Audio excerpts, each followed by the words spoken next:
Conversation sur les violences en Guadeloupe. Homicide, meurtre, violence par arme à feu. On en parle tout de suite avec un frère sur place.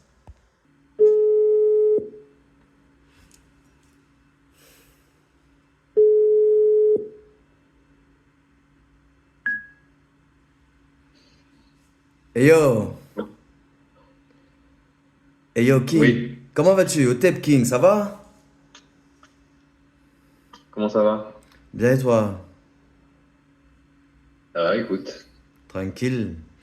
Dis-moi, tu es en Guada là, tu es à Caruquera. On a parlé Eh oui. déjà, on a déjà parlé de violence, de la violence qu'il y a là-bas. Mais est-ce que on pourrait ensemble rappeler quelques chiffres? Qu'est-ce qui se passe exactement? Ça concerne quelle tranche d'âge et de quelle violence on parle?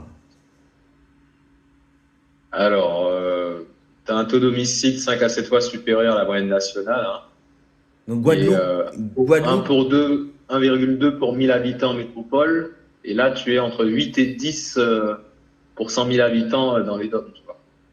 tu parles d'homicide, c'est-à-dire donc là tu parles de la Guadeloupe, donc domicile c'est une personne qui tue quelqu'un d'autre.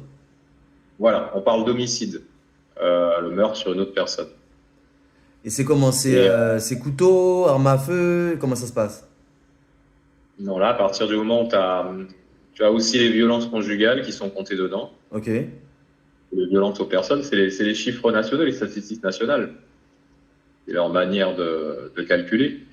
De 2020 à 2020, à 2020 à 2025, tu as 25% d'augmentation, hein. Enfin, les 15-34 ans, c'est 40% des victimes. Donc c'est très jeune, la plupart.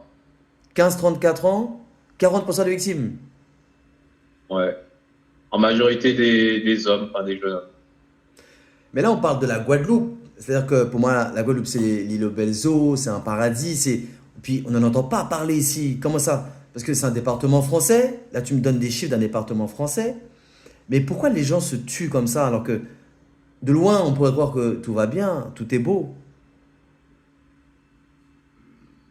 Oh, je pense pas que ce soit, c'est pas représentatif. Alors c'est des chiffres énormes, enfin, Mhm. comparé à la métropole.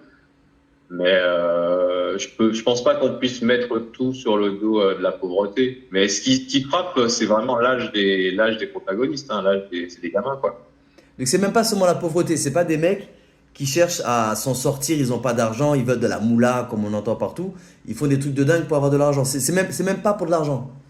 C'est pas forcément de l'argent. Tu vas te faire braquer pour ta chaîne en or, tu vas te faire braquer pour ton scooter. Pour des objets Euh, quoi. ouais, pour des objets. Avoir quelque chose sous dessus, c'est pas forcément que le mec va aller vendre la chaîne en or après, il va la porter, tu vois. Normal. Euh, Et c'est beaucoup d'armes parce à que feu. Pardon? Ça, je dirais que pour les plus jeunes, ce genre de comportement, mais c'est souvent, hein, c'est rarement, même dans les cas d'homicide pour narcotrafic, c'est aussi des très jeunes, hein. Je te rappelle le cas du gamin de 13 ans, qui a été 13 ans. tué il y a quelques mois, là. Et chez ses parents, face au domicile, ils ont trouvé 80 000 euros, des bijoux, des armes, et il avait 13 ans. Donc le gars a 13 ans, on retrouve dans sa chambre 80 000 euros et le gars s'est fait tuer, c'est ça, par arme à feu. Ouais, c'est ça. Mais c'est comment cette histoire? Et d'ailleurs, ces armes à feu, elles viennent d'où? C'est comment? Il y a des fabricants d'armes en Guadeloupe. Comment ces armes à feu arrivent à rentrer? C'est une île, non? Bah, écoute, moi, je pourrais pas te dire parce qu'on parle quand même d'armes de guerre. Là, c'est des Kalachnikov. C'est plus, on est loin des fusils de chasse. Alors ici, beaucoup de gens sont armés. Les gens ont leur permis de chasse. La plupart des gens ici ont une arme à feu. Mais là, on parle d'autre chose. On parle d'armes de guerre. On parle, alors ça rentre. Donc, d'où ça vient, j'en ai aucune idée si tu veux. Mais t'es plus sur autre chose. T'es sur des personnes ou des gamins qui veulent certains objets, je pense, et qui sont accessibles. Tu vois, le petit scooter électrique qui Hmm. doit valoir 3000 balles ou 4000 balles, et ben, c'est rapide de faire un truc pour avoir 4000 balles, si tu veux, et t'acheter ce truc-là. En plus, tu as le droit de le conduire, tu vois. Hmm. Mais je reviens sur les armes, parce que moi c'est toujours ma question, hein, c'est d'où ça vient. Et il me semble que quand on commande des colis, quand en Guadeloupe on se fait livrer des colis, c'est compliqué, des fois c'est vérifié. Quand on veut sortir même aujourd'hui des fruits, c'est interdit. Donc là, ça veut dire qu'il y a des armes qui rentrent sur le territoire, sur un département français, et ça passe comme ça devant le nez des gendarmes. Ouais, bah ouais, écoute, tu te fais taxer parce que tu achètes un produit en Europe, en arrivant en Guadeloupe, tu te le refais taxer alors que tu as déjà payé toute la TVA, toute taxe dessus. Tu te reprends une taxe dessus, sinon tu le reçois pas. Et après, moi, je j'ai aucune idée de comment ça fonctionne. Hmm. Il faut bien, après, tu as une quantité phénoménale de cocaïne qui rentre, qui traverse la Guadeloupe ou la Martinique. Cocaïne. Encore, oui, encore plus depuis, je dirais, allez, on va dire ces 5 dernières années. Post-Covid, ça a explosé. Donc il y a deux ans C'est plus. pas pour, Et c'est pas pour rien. qui consomme la cocaïne? Tout le monde là-bas consomme la cocaïne? Les Guadeloupéennes, Guadeloupéens consomment de la cocaïne. Bon, plus qu'avant, je dirais. C'est quelque Hmm. chose de commun, hein. C'est plus limité à une certaine catégorie de personnes. Je dirais, tu as des gens qui bossent. Et c'est un peu le même phénomène qu'en métropole. Tu as des gens qui prennent de la coke parce qu'ils sont soignants, ils bossent dans la restauration, Fatigué. pour faire la fête. Mais c'est quelque chose, alors je pense que c'est festif, mais c'est plus limité c'est un produit qui est moins cher ici, qui est plus pur. Euh, Ils ont trouvé un système de cocaïne contre cannabis et ça déferle. C'est pas pour rien que dans le port du Havre, il y a des quantités phénoménales de coke qui rentrent depuis quelques années. Au Havre, tu dis? C'est un carrefour, ouais, t'es un carrefour. Ici, t'es à Saint-Martin, t'es un carrefour de tout. Hmm. Bon, ça veut dire que. Donc, bon, il y a des armes, des gars qui font les bad boys. Mais c'est comment? Ça veut dire que les femmes, les filles aiment ça ou quoi? Et il y a ce phénomène-là aussi qui doit jouer. C'est pas, oui, ça joue certainement. On pourrait penser que d'une certaine manière, il y a des gars qui aiment les bad boys. Donc, les gars, pour avoir la gale, ils jouent les. Enfin, même pas ils jouent. Ils font les bad boys et comme ça, ils peuvent gâter leur vie, gâter la vie de la personne qu'ils ont tuée ou machin. Tout un tas de vies détruites. Donc, c'est de la faute des femmes qui aiment les bad boys, c'est ça? Juste ça, je dirais que c'est un mode de vie. Un Hmm. mode de vie, c'est-à-dire que certaines générations avaient un choix de vie, pouvaient se projeter, et là, tu as une génération qui peut plus se projeter et qui se dit, bah écoute, ce mode de vie-là me convient, je le vis à fond, tu vois, je m'en bats les couilles. Hmm. Je pense que c'est ça. C'est comme le fait d'avoir un véhicule, d'avoir un petit scooter, d'avoir un truc, de rouler sans aucune Hmm. lumière dessus, tu vois. Hmm. Et ces C'est sur un jeunes-là, peu comme ça. Il était comme ça, c'est juste comme ça. comment ça se passe? Parce qu'il y a différentes mobilisations, hein, Guadeloupe, Martinique, il y a eu contre la vie chère. J'ai entendu même en Guadeloupe, il me semble, il y avait des histoires de barrages et tout. Ils se positionnent comment, ces jeunes? Alors, bah, paradoxalement, dès que tu as des mouvements sociaux de cette ampleur-là, je dirais, c'est la force vive de ces mouvements-là. C'est eux qui tiennent les barrages, c'est eux qui se confrontent aux forces de l'ordre la plupart du temps. Ça reste, je peux pas dire politiquement, je peux pas dire qu'ils sont politisés. Je dirais plus, mais c'est pas juste, bon, on aura quelques-uns qui vont aller casser des trucs, mais t'as un vrai, quand ils sont mobilisés enfin, pendant le Covid, c'était pas juste pour faire chier le monde. Hmm. Il y avait une vraie revendication derrière ça. Ils voulaient pas le faire. Ah, la Guadeloupe. Et pareil, quand t'as des mobilisations, quand ça explose parce que c'est trop cher ou pour toutes raisons, même si quelques magasins brûlent, ils sont là. Mais voilà. Et ils font tourner les petits commerces. Hein. Faut pas croire que maintenant c'est toléré parce que bah, dans toutes les petites manifestations de quartier, dans tous les petites buvettes ou les trucs, c'est de l'argent liquide qui circule. Donc ce sont de bons coups. De toute façon, tout fonctionne au cash, tout fonctionne à la débrouille. Il n'y a pas de feignants dans les Antilles. Hmm. Il y a des gens qui choisissent un mode de vie. Après ça, ces gamins-là, c'est autre chose parce que c'est vraiment Hmm. très jeune. Mais on peut pas tout mettre sur le fait que c'est la pauvreté, si tu veux. Parce Hmm. que dans le détail, tu as certains petits caïds dont les parents sont des gens très bien socialement. Ah ouais, carrément. Des gens qui ont des petits commerces, ce genre de choses qui n'ont rien à voir avec ce genre de vie, tu vois. Et les Donc il y a gamins font des vraiment. trucs de dingue comme ça.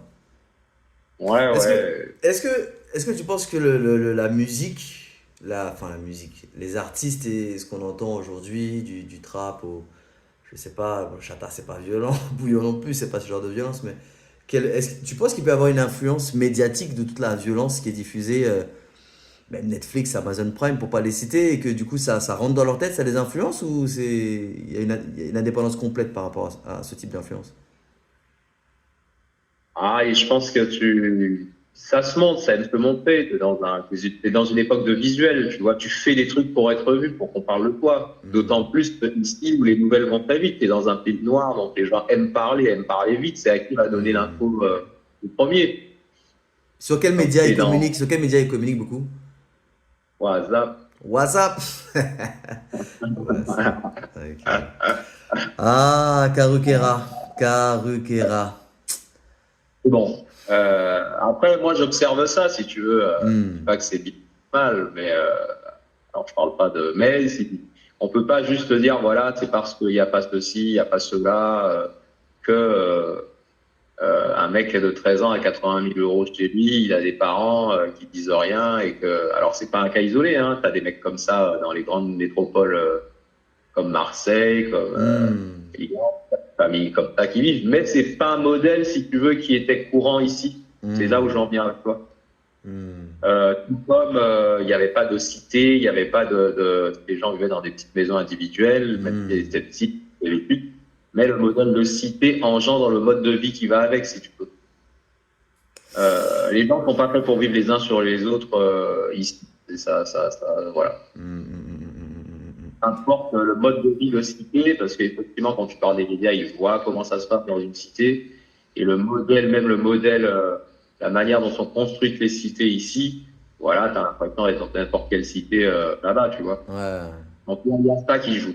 Donc Tu là, mets les gens, voilà. Donc là, on parlait d'un département français sous silence médiatique, puisque tu nous as donné des chiffres et des taux d'homicides dont on n'entend pas parler ici, donc comme si c'était un pays étranger, puisque si ça se passait dans la Creuse, le Croiset, le Morbihan, la Normandie ou la Vendée, on entendrait vraiment parler.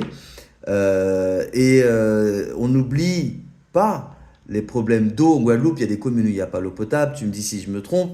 On a les suites du chlordécone, des terres empoisonnées, des gens empoisonnés avec les meilleurs scores, malheureusement, tristement, en termes de prostate aux Antilles. On a, donc je l'apprenais, tu me l'apprenais qu'il y avait des liens avec l'autisme également. Tu me stoppes hein, si je dis des bêtises. Et sans oublier que c'est un territoire pour lequel, pour y aller, donc, les billets coûtent très cher et que la situation des personnes âgées reste compliquée puisque du côté sanitaire c'est délicat, quoi. Il n'y a pas assez de personnel, il n'y a pas assez de place, il n'y a pas assez de machin. Et il y a Alzheimer aussi qui est très présent sur ce territoire. Ça fait un beau cocktail sympa, mais on va pas oublier de dire qu'il y a des belles plages avec du beau sable. Mais quand tu vas à la plage pour profiter du beau sable, c'est que, un, tu as de l'argent, deux, tu as du temps, et trois, tu n'as pas des problèmes qui font que tu as envie d'aller braquer quelqu'un ou tuer quelqu'un pour être, entre guillemets, quelqu'un. Est-ce que j'ai oublié quelque chose dans ce tableau, malheureusement un peu triste, mais réel? Oh, bientôt, tu parles même plus profond du plage, il y a des sargasses tout le temps. Les sargasses, les sargasses. Les sargasses, c'est une algue donc, qui vient, je sais pas, c'est au large de l'Amérique du Sud, je crois, et qui monte comme ça. Il y a des grosses nappes d'algues et qui vont se bloquer en fait sur des plages, rentrer des fois. Enfin, et du coup, il y a une odeur très délicate. Déjà, ça pue. En plus, c'est dangereux, c'est assez toxique. Et on ne sait pas trop quoi en faire, même s'il y a des gens qui ont trouvé apparemment quelques pistes pour pouvoir utiliser les sargasses. Peut-être même d'ailleurs pour lutter contre le chlordécone. J'avais vu un article. Voilà, Karukera, Guadeloupe, Guadada, on essaie de faire moins de 15 minutes, que ça se termine bientôt. Nouveau format à funradio.com. Ici avec Guadada. Merci King, merci beaucoup. Si tu as autre chose à ajouter, n'hésite pas. Eh ben, écoute,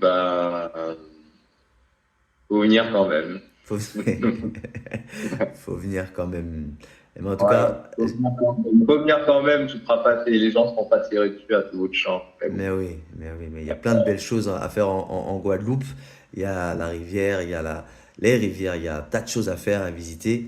Et puis il y a surtout de belles personnes, parce que là on parlait d'épiphénomènes qui grossit et qui est très dramatique, qui est grave, parce qu'il y a des meurtres, des personnes qui perdent la vie, mais il y a des belles choses à voir à Caracas, en Guadeloupe. Merci beaucoup, King.